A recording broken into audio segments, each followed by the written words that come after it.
समन्वय समिति बननी चाहिए भारत के बौद्धों की, वंचित वर्ग के सभी संगठनों की मिलकर। तो उसके लिए बुद्धिस्ट समन्वय संघ का निर्धारण किया गया और एक समन्वय समिति का गठन किया गया। बुद्ध पूर्णिमा वाले दिन 12 मई 2025 को बौद्ध गया के अंदर बौद्ध मंदिर में बिहार के राज्यपाल, गया के DM, commissioner, Buddhist temple management committee के सभी मेंबर्स, वो सब लोग महाबोधि विहार मंदिर के अंदर गए। महाविहार में बुद्ध की प्रतिमा की तरह पीट करके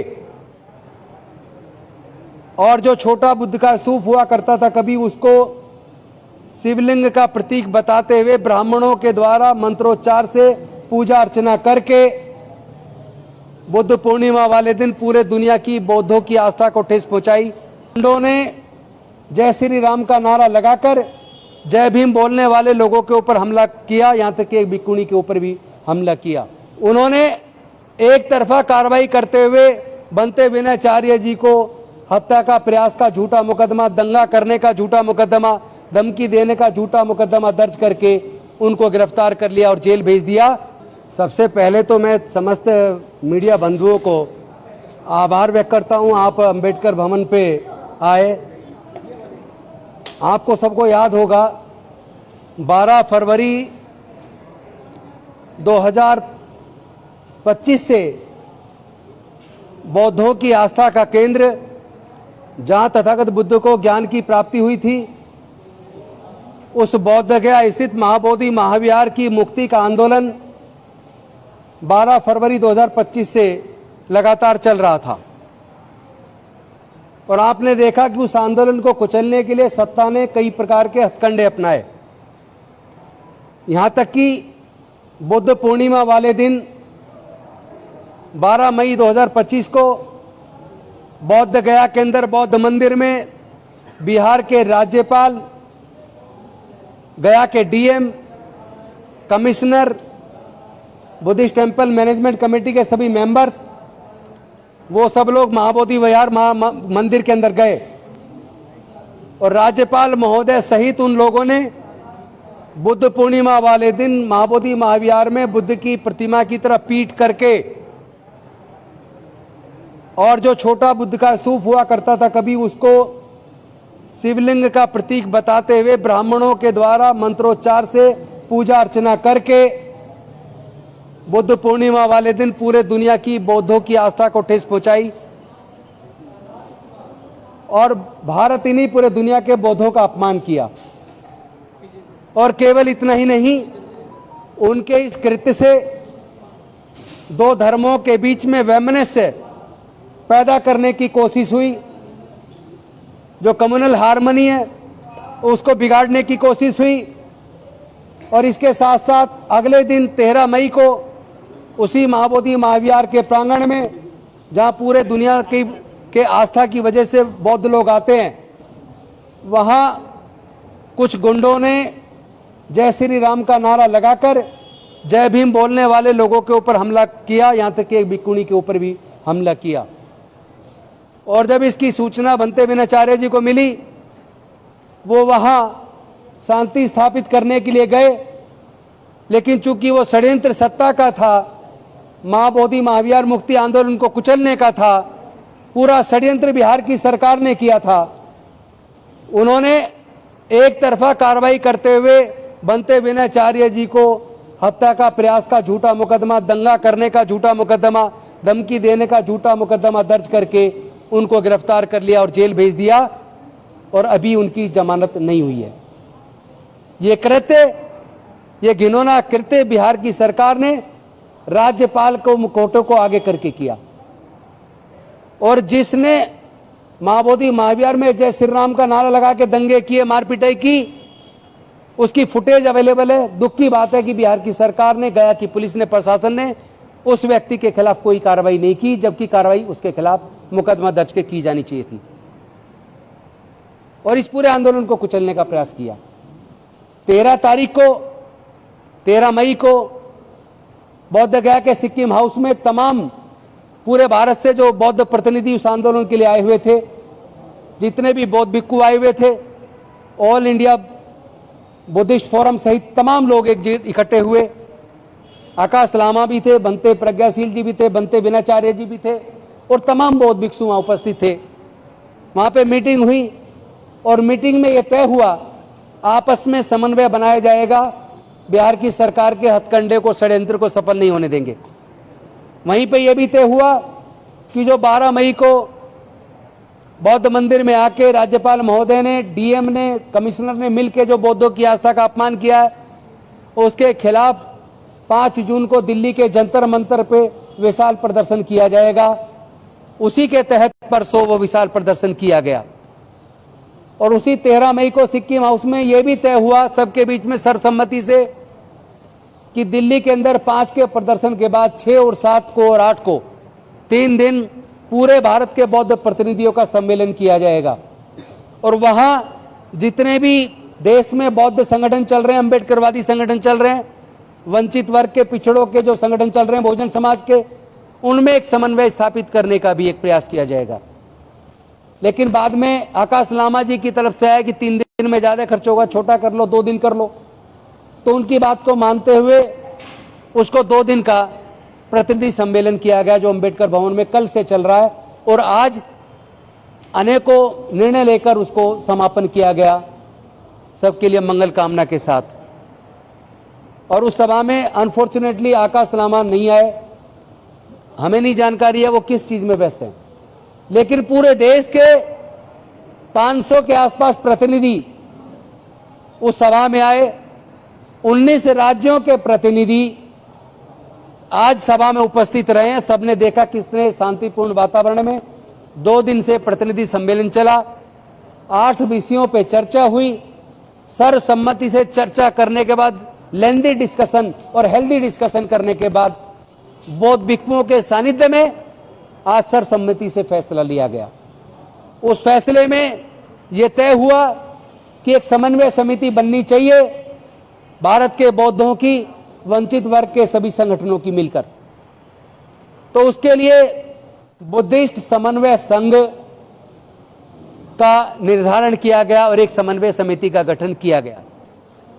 उसका नाम रखा गया बुद्धिस्ट समन्वय संघ और उसमें 19 राज्यों के प्रतिनिधि शामिल हुए। बाकी राज्यों से भी लोग जो नहीं आ पाए, किसी वजह से फोन पे संपर्क कर रहे हैं, उनके भी नाम लेके उसमें ऐड किया जाएगा और एक बुद्धिस्ट समन्वय संघ बनकर आज पूरे देश के और दुनिया के सामने आ गया है। उसी संघ ने अपनी करीब 9 कमेटियों का भी गठन किया है, जिसमें लीगल कमेटी भी बनी है, कोऑर्डिनेशन कमेटी भी बनी है, कल्चरल कमेटी भी बनी है, एडमिनिस्ट्रेटिव कमेटी भी बनी है, बौद्ध धर्म के प्रचार प्रसार के लिए भी कमेटी बनी है। तो इस तरह की 8 कमेटियां बनी है, प्रवक्ता की भी कमेटी बनी है, प्रचार प्रसार की भी कमेटी बनी है और उसमें सभी राज्यों के प्रतिनिधियों को शामिल किया गया। दूसरा प्रस्ताव यह भी पास हुआ कि इसी तरह का समन्वय संघ और इस तरह की कमेटी राज्यों की भी वो लोग बनाएंगे जो केंद्र की कमेटी में शामिल हुए हैं। तीसरा प्रस्ताव यह भी पास हुआ कि जितने भी संघ बहुजनों के चल रहे हैं, SC ST OBC के चल रहे हैं, बौद्धों के चल रहे हैं और ईसाई और मुस्लिम और सिख धर्म को मानने वाले लोग जो चल रहे हैं, क्योंकि उनके धर्मों पे भी, उनके धार्मिक स्थलों पे भी हमला किया जा रहा है, उनके साथ भी एक कोऑर्डिनेशन बनाया जाए ताकि किसी भी अल्पसंख्यक वर्ग के ऊपर कोई हमला होता है या उसके धार्मिक स्थल पे कब्जाने की कोशिश की जाती है तो तमाम अल्पसंख्यक जो धर्म को मानने वाले लोग हैं, चाहे वो बौद्ध हो, सिख हो, ईसाई हो, मुस्लिम हो, उन सब के बीच में समन्वय बनाते हुए भारत में शांति स्थापित हो, कहीं भी धर्म के नाम पे, जाति के नाम पे दंगे ना हो, एक कम्युनल हार्मनी बने, उसके लिए भी समन्वय आपस में ये समिति बनाने का काम करेगी। ये प्रस्ताव भी पास हुआ। पहले मैं सारे प्रस्ताव बता दूं। इसी में ये प्रस्ताव भी पास हुआ कि जितने बौद्ध विहार, अंबेडकर भवन या इस तरह के हमारे जो स्थान हैं, उनकी जो अलग अलग मैनेजमेंट कमेटी हैं, उनमें भी गुरु रविदास कमेटी भी है, उनकी कमेटियों में भी आपस में समन्वय बने ताकि कोई भी मसला आए समाज का इस संघ के द्वारा तुरंत सारी मैनेजमेंट कमेटियों से संपर्क करके तालमेल करके एक रणनीति बनाकर हम ऐसी किसी भी दुस्साहस का मुंहतोड़ जवाब सामूहिक रूप से मिलकर दे पाएं और आपस में कोऑर्डिनेशन से हम लोग फैसले ले पाएं।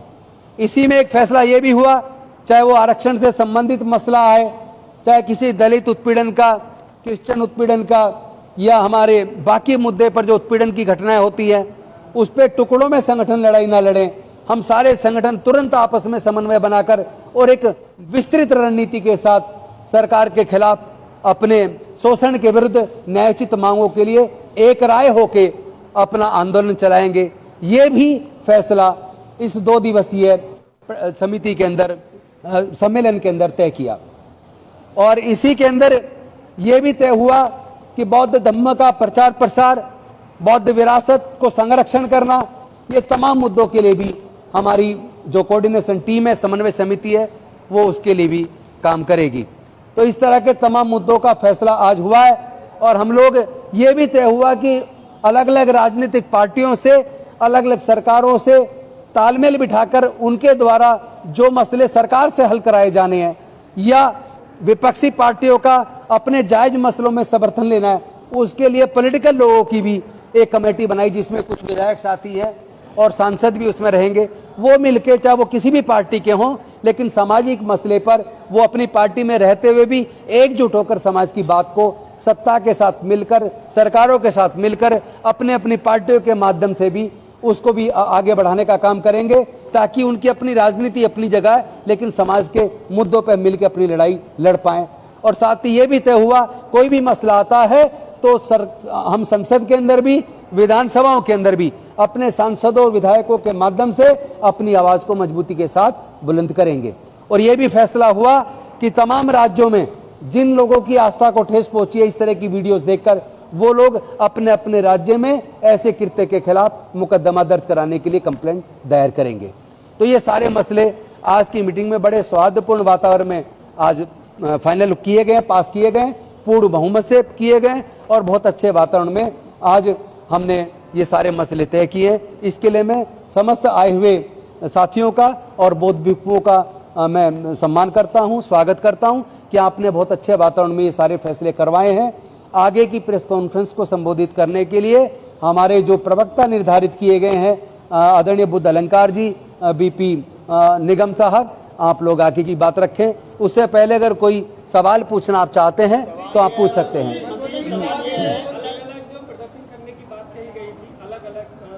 हाँ, उसमें 4 प्रोग्राम भी तय हुए कि अभी जो बिहार का सत्र होगा, बिहार के सत्र शुरू होने के टाइम पे एक डेट डिसाइड करके पटना के अंदर बहुत बड़ा विशाल प्रदर्शन किया जाएगा। ये तो पटना का हुआ। इसके साथ साथ जुलाई के महीने में ही महाराष्ट्र के साथ ही तय करेंगे, एक बड़ा आयोजन 1 दिन का नागपुर के अंदर तय किया जाएगा। और साथ ही साथ एक और तय हुआ, दिल्ली के अंदर बुलाकर एक बड़ा प्रोग्राम तालकटोरा स्टेडियम या कोई और अन्य जगह बुक कर दिल्ली के अंदर भी तय किया जाएगा। और एक और भंते जी के माध्यम से आया, उत्तराखंड के अंदर हरिद्वार के अंदर एक बहुत बड़ा आयोजन भंते जी के माध्यम से वहां पे किया जाएगा। बाकी राज्यों से भी इस तरह की सूचनाएं आ रही हैं, जैसे जैसे आती रहेंगी हम लोग उसको पूरी कमेटी के सामने रख के और हर राज्य के अंदर बहुत मजबूती के साथ इस आंदोलन को आगे बढ़ाने का काम किया जाएगा। इसमें भी तय हुआ है, विनाचार्य जी की बेल का जो ऑर्डर है कल साइन हुआ है, जो रिजेक्शन ऑर्डर है उस पे सेशन कोर्ट में अपील लगाने का काम आज शायद कोर्ट में हो गया है, तो मंडे को उस पर सुनवाई हो जाएगी। और हमारी लीगल जो टीम बनी है उसमें से भानु प्रताप सिंह जी और हमारे हरीश मेहरा जी और बलराज मलिक जी और कई सारे साथी हैं, जो टीम हमारी सोमवार के बाद जाएगी बोध गया और वहां उनकी जमानत को कराने का काम अब अतिशीघ्र किया जाएगा। देश के कितने संगठन शामिल हुए हैं आपके इस संघ में? बड़ी मुश्किल है बताना, चूंकि 500 के करीब लोग आए हैं और सैकड़ों संगठन से जुड़े लोग आए, और ऐसे भी हैं जिन संगठनों के फोन आए कि हमें लेट सूचना मिली, हमारी टिकट नहीं हो पाई, लेकिन हमारी आपके साथ सहभागिता है, उस हिसाब से आप जोड़ेंगे तो कई सौ संगठन छोटे और बड़े इसमें जुड़ गए। इसमें राष्ट्रीय अंतर्राष्ट्रीय संगठनों ने भी अपनी सहमति दी है।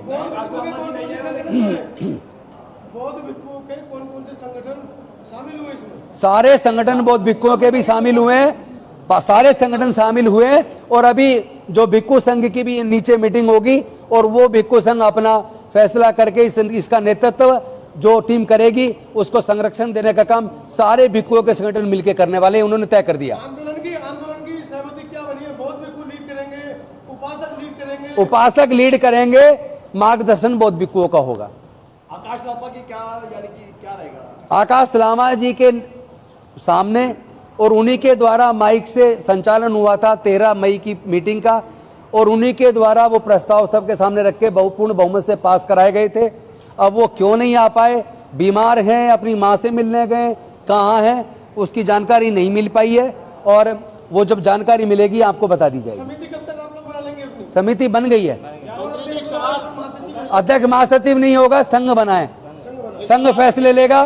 कोई अध्यक्ष महामंत्री वाला सिस्टम जिससे झगड़ा होता है वो सिस्टम नहीं चलेगा। एक सवाल ये है कि जो पूर्व में 90 के आसपास ये जो आंदोलन चला था, बौद्ध मुक्ति आंदोलन 92 में फोर्ट क्लब पे, जिसमें भदंत आनंद महाथेरा, सुरेश ससाई, करुणाकर, जो पुराने बौद्ध भिक्षु जो आज भी जीवित हैं, क्या वो बौद्ध भिक्षु जिन्होंने इतना बड़ा आंदोलन किया, जिन्होंने इतने बड़े बदलाव भी कराए बौद्ध ज्ञान मुक्ति आंदोलन के, तो क्या वो बौद्ध भिक्षु आपके संपर्क में है? उनका सानिध्य हमें है, लेकिन उनका शरीर साथ नहीं दे रहा। जैसे बुनते सुरेश ससाई, उनके द्वारा पिटीशन भी डली हुई है, लेकिन वो चलने फिरने में अब उतना ऊर्जा शरीर में नहीं बची है। बनते आनंद जी के भी शरीर में उस तरह की ऊर्जा नहीं है जो 1992 के आंदोलन में थी। लेकिन हम खुद उनसे पर्सनली, उनके पास हमारी समिति के लोग जाएंगे, पर्सनली मिलके उनका आशीर्वाद प्राप्त करेंगे और उनका अनुभव, जाएंगे उनका। मीटिंग से पहले नहीं गए? देखिए, समिति अब बनी है, बिना समिति के कैसे जाए? समिति तो जाएगी ना, बिना समिति के कैसे जाए? आज समिति बनी है, अब समिति पूरे देश में जाकर सबसे मिलकर इस समन्वय के काम को आगे बढ़ाएगी, क्योंकि इसका नाम ही बुद्धि